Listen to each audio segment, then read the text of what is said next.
Obviously మీ product నచ్చి వాళ్ళు కూడా ఎక్కువ ఆర్డర్స్ పెడితే మీకు స్పోర్టివ్ గా ఉంటుంది. అరే నా ప్రొడక్ట్ ఒకరికి వెళ్తుంది, బాగుంది అనిపించి వాళ్ళు ఆర్డర్ చేస్తున్నారు అని చెప్పి. క్వాలిటీ ఆబ్వియస్లీ అందరికీ నచ్చుతుంది. బట్ వెళ్ళినప్పుడు ఒక మనం 5 days అని మాట ఇచ్చాక, ఇప్పుడు సారీస్ బిజినెస్ ఇంకా వేరే జ్యువెలరీ వేరు. బట్ ఫుడ్ అనేసరికి వాళ్ళు 5 days అయిపోయింది, 6 days అయిపోయింది, ఒక టెన్షన్ ఉంటుంది.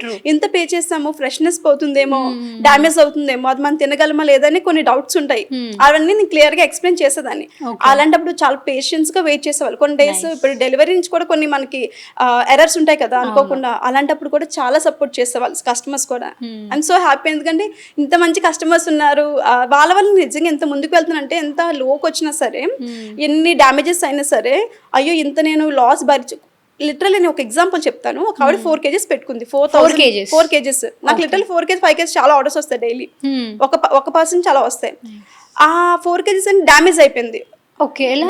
షిప్మెంట్ డ్యామేజ్ అయిపోయింది. మేము అప్పటికే కేర్ఫుల్ గా ప్యాక్ చేసాము. డ్యామేజ్ అయిపోతే ఆవిడ ఫోటో పెట్టింది, సో సారీ అండి, మళ్ళీ ప్రొడక్ట్ పంపిస్తాను, లేకపోతే మనీ వేస్తాండి. 2 వద్దండి, పర్వాలేదు, నేను మనీ వేస్తాను, ఆవిడ వద్దు, ఎంతసేపు స్ట్రెస్ లేదండి, ప్రొడక్ట్ పంపిస్తా అంటే అది కూడా వద్దండి, మేము ఇక్కడ నుంచి వేరే కంట్రీ వెళ్ళిపోతున్నాం, పర్వాలేదు, మీ ప్రొడక్ట్ చాలా బాగుంది, క్వాలిటీ, మీరు కష్టపడడం కూడా చూస్తున్నాను, మీలాంటి వాళ్ళు సపోర్ట్ చేయడం మాకు చాలా ఇష్టము అని అంత సపోర్టివ్ కస్టమర్స్ ఉన్నప్పుడు మనకి ఏంటంటే ఇంకా ఏదైనా చేయాలి అనిపిస్తుంది.